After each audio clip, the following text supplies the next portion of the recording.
இந்த வாரம் நம்ம கேட்க போற கதையின் தலைப்பு ஊர் சுத்தலாம் வாங்க. இந்த கதையோட முடிவுல உங்களுக்கு ஒரு சின்ன ஆச்சரியம் காத்துக்கிட்டு இருக்கு. அது என்னன்னு தெரிஞ்சுக்க காணொளிய முழுசா பாருங்க.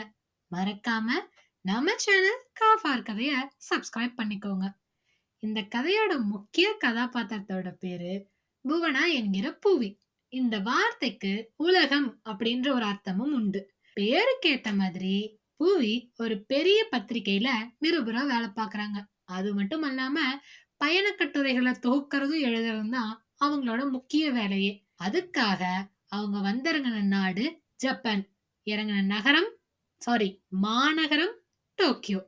இவ்ளோ பெரிய நகரமா இருந்தாலும் இவங்களோட சுத்தமும் ஒழுங்கும் நேரம் தவறாமையும் உலக அளவுல ரொம்பவே பிரபலம். டோக்கியோ வந்து இறங்கினுமே தான் கேள்விப்பட்டதுல எவ்வளவு உண்மை அப்படின்னு பூவிக்கு புரிஞ்சுது. அவங்கள கூப்பிட்டு போறதுக்காக ஒரு கைட அவங்களோட பத்திரிக்கை அனுப்பியிருந்தது. அவங்களோட பூவியும் கார்ல பயணிக்க ஆரம்பிச்சாங்க. நம்ம ஊரை பொறுத்த வரைக்கும் சின்ன வீதியா இருக்கட்டும் இல்ல பெரிய ரோடா இருக்கட்டும், எந்த இடமா இருந்தாலும் போக்குவரத்துன்னு ஒண்ணு இருந்ததுன்னா இரைச்சலையும் சத்தத்தையும் தவிர்க்கவே முடியாது. ஆனா இவ்வளவு பெரிய நகரத்துல கிளம்புனதுல இருந்து இப்ப வரைக்கும் ஒரு இடத்துல கூட ஒரு சின்ன ஹார்ன் சத்தமோ வரல. ஏன் அப்படின்னு மோனா கேக்குறப்போ அந்த கைடு சொல்றாங்க, ஜப்பானியர்களை பொறுத்த வரைக்கும் எப்பவுமே அடுத்தவங்கள தொல்லை பண்ணி பார்க்க கூடாதுன்னு நினைப்பாங்க. அது மட்டும் அல்லாம இவங்க எல்லாருமே எந்த விதியா இருந்தாலும் அத கண்டிப்பா கடைபிடிப்பாங்க. அதனாலேயே ஹார்ன் ஒலிக்கிறதோ அவங்களுக்கு தேவை ஏற்படுறதே இல்ல. ஆனா அதையும் மீறி ஏதாச்சும் வர்ற வாகனங்கள் கண்ணுக்கு தெரியாம இருக்கிறப்பவோ, அதாவது பனிக்காலம் இல்ல மலை ஏறுற சமயத்துல எதிர்ல வர வண்டி தெரியாத அளவுக்கு மேகமூட்டத்தோடயும் இருக்கிறப்போ அவங்களும் ஹார்ன் அடிப்பாங்க. அவங்களும் மனுஷங்க தானே அப்படின்னு சிரிச்சுக்கிட்டே சொல்றாரு. இவங்க பேசி முடிக்கிறதுக்கும் புவனா தங்க போற விடுதிக்கு வர்றதுக்கும் சரியா இருந்தது. கொண்டு வந்த எல்லாத்தையும் ரூம்ல வச்சுட்டு அப்பாடா அப்படின்னு மெத்த மேல அப்படியே சாஞ்சு உட்கார்றா. பயங்கர தூக்கம். நினைச்சு பாருங்க, கிட்டத்தட்ட ஒரு 7-8 மணி நேரம் பயணம் பண்ணி வந்திருக்காங்க இல்லையா?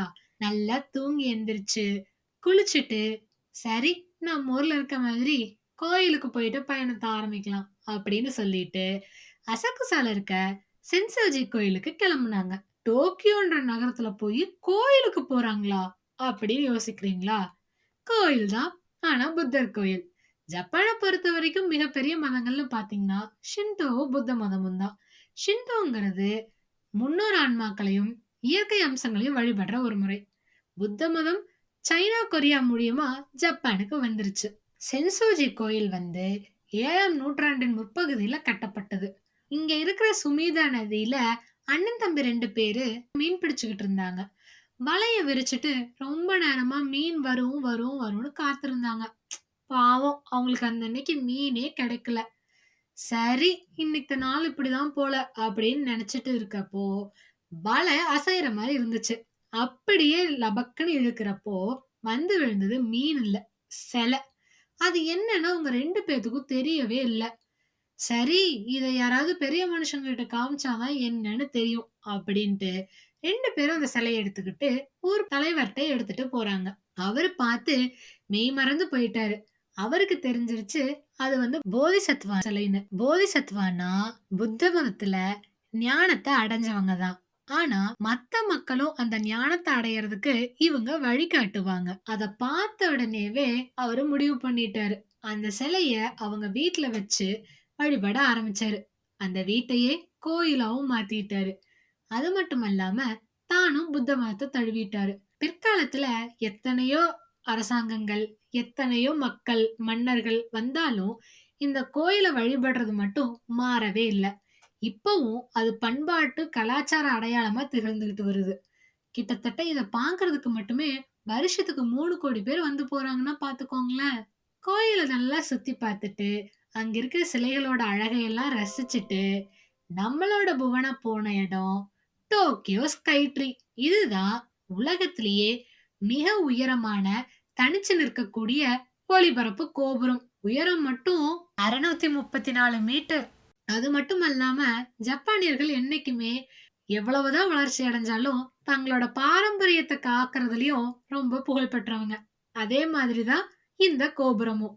இதனோட வண்ணம் பாத்தீங்கன்னா, ஐஜிரோன்னு சொல்லக்கூடிய கருநீல வண்ணத்தினோட மிக மெல்லியதான ஒரு நிறம். இதனோட வடிவமைப்பும் பாத்தீங்கன்னா, அவங்களோட பாரம்பரியத்தையும் விட்டுக் கொடுக்காம, நவநாகரீக வளர்ச்சியும் குறிக்கும்படியா அமைஞ்சிருக்க கூடியது. இங்க இருந்து பார்த்தோம்னா, அவ்ளோ பெரிய டோக்கியோவும் ரொம்ப சின்னதா தெரியும். அது மட்டும் இல்லாம, குறிப்பா சூரிய அஸ்தமன நேரத்திலயோ, இல்ல அதுக்கப்புறமா இருட்டுனதுக்கு அப்புறம் நகரமே வண்ண விளக்குகளால எரிஞ்சுகிட்டு இருக்கப்போ பார்க்கிறது அவ்ளோ ஒரு அழகான விஷயம். இவ்வளவு தூரம் நடந்து வந்ததுக்கு அப்புறம் நம்மனால முடியாதுப்பா அப்படின்னு சாப்பிட்டுட்டு புவனா நல்லா படுத்து தூங்கிட்டாங்க. ஜப்பான் நாடு வந்துட்டு மவுண்ட் ஃபியூஜிய பார்க்காம போனா எப்படி? ஃபியூஜி அம்மாவை பார்க்க கிளம்பிட்டா. யாமான்னா ஜப்பானிய மொழியில மலைன்னு அர்த்தம். இவங்க நேரமோ என்னமோ அந்த அன்னைக்கு வானிலை ரொம்ப மோசமா இருந்தது. சுத்தியும் மேகமூட்டமா இருந்தது. இவங்க போன பக்கம் எங்கேயுமே ஃபியூஜி மலை தெரியவே இல்ல. அராக்குறையாமா செங்கேன் பார்க் போனாங்க. மலை ஏறி பார்த்தாலும் ஃபியூஜியாமா தெரியல. அதுக்கப்புறம் அங்க ஹிக்காவா வாட்ச் கடை அப்படின்னு ஒண்ணு இருக்கு. அந்த வீதியில இருந்து பார்த்தோம்னா 2 பக்கமும் கட்டடமாவும் நடுவுல ஃபியூஜி மட்டும் தெரியும்னு சொல்லியிருந்தாங்க. அங்கேயும் தெரியல. ஒஷினோ ஹக்காய்ன்னு 8 விதமான நீரூற்றுகள் இருக்கிற இடத்துல இருந்து பார்த்தாலும் தெரியும்னு சொன்னாங்க. அங்கேயும் இல்ல. ஜப்பான் பூராவுமே லாசன், 7-Eleven இப்படியாப்பட்ட கடைகள் உண்டு. இது எல்லாமே 24 மணி நேரமும் வாரத்துல 7 நாளும் நடக்கக்கூடிய கடைகள். இங்க சின்ன சின்ன சாமானத்துல இருந்து சாப்பாடு, ஸ்நாக்ஸ்ன்னு எல்லா விஷயமும் கிடைக்கும். அதே மாதிரி கவாகுச்சி அப்படிங்கிற இடத்துல இருந்து ஒரு லாசன் இருக்கு. அங்கிருந்து பார்த்தோம்னாலும் ஃபியூஜி ரொம்பவே அழகா தெரியும்னு சொல்லுவாங்க. இது இப்ப சமூக வலைத்தளங்கள்ல மிக பிரபலமான இடம். அதனாலேயே இங்க வந்து நின்னா போட்டோ அழகா வரும்னு சொல்லிட்டு நிறைய ஜனங்க இந்த பகுதிக்கு கூட்டம் கூட்டமா வர ஆரம்பிச்சிட்டாங்க. எப்பவுமே ஒரு இடத்துக்கு போனோம்னா ஒழுங்கும் கட்டுப்பாடும் அவசியம். குறிப்பா நம்ம இடத்துல இருந்து மத்தவங்க இடத்துக்கு போறப்போ இது ரொம்பவே முக்கியம். வேற வேற ஊர்கள்ல இருந்து நாடுகள்ல இருந்து வர சுற்றுலா பயணிகள் இத புரிஞ்சுக்காம மத்தவங்க வீட்டில இருந்தோ இடத்துல இருந்தோ அவங்களுக்கு இடையூறா நின்னு ஒரு போட்டோவுக்காக சுத்த ஆரம்பிச்சிட்டாங்க. இது அங்க இருக்கிற மக்களுக்கு பெருத்த சங்கடத்தை கொடுத்துச்சு. அதனாலேயே போன வருஷம் ஆகஸ்ட் மாசம் வரைக்கும் கருப்பு திரையால அந்த லாசன்ல இருந்து மழை தெரியிற இடத்த கருப்பு கலர்ல துணி கட்டி மறைச்சு வச்சுட்டாங்க. அதுக்கப்புறம் வேற சில காரணத்தினால எடுத்தாங்க. ஆனாலும் இப்படி வந்து பொதுமக்களுக்கு இடையூறா சுற்றுலா பயணிகள் இருந்தாங்கன்னா கண்டிப்பா திருப்பியும் அடைச்சு வச்சிருவோம் அப்படின்னு சொல்லியிருக்காங்க. நம்ம புவனாவுக்கு அந்த அன்னைக்கு அதிர்ஷ்டமே இல்ல போல. சரி, இந்த லாசன் வந்தும் தெரியல. இனி நம்மளுக்கு நாளே முடிய போகுது. இனி பாக்கறது வேஸ்ட் அப்படின்னு நினைச்சிட்டு சோகமா ஒரு இடத்துல போய் உட்கார்றாங்க. காலையில இருந்து நடந்து நடந்து நடந்து நடந்து கால் வலிச்சுது. சரி, ஏதாச்சும் வாங்கி சாப்பிடலாம் அப்படின்னு ஒரு பர்கரை வாங்குறா. வாங்கிட்டு திரும்பினா அதிசயம்.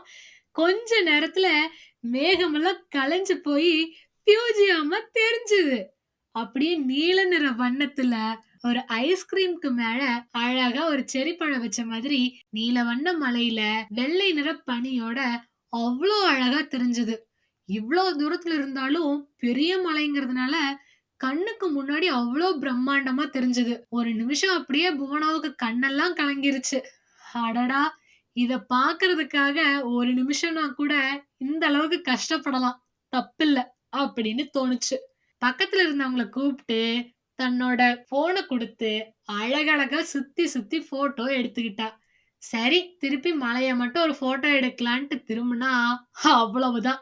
திருப்பியும் மேகம் வந்து மறைச்சிருச்சு. சரி, இவ்வளவு நேரம் சுத்துனதுக்கு பரவாயில்ல, பாத்துட்டோம் அப்படின்னு சந்தோஷத்துல கிளம்பிட்டாங்க. அவ்வளவுதான், கதை முடிஞ்சது.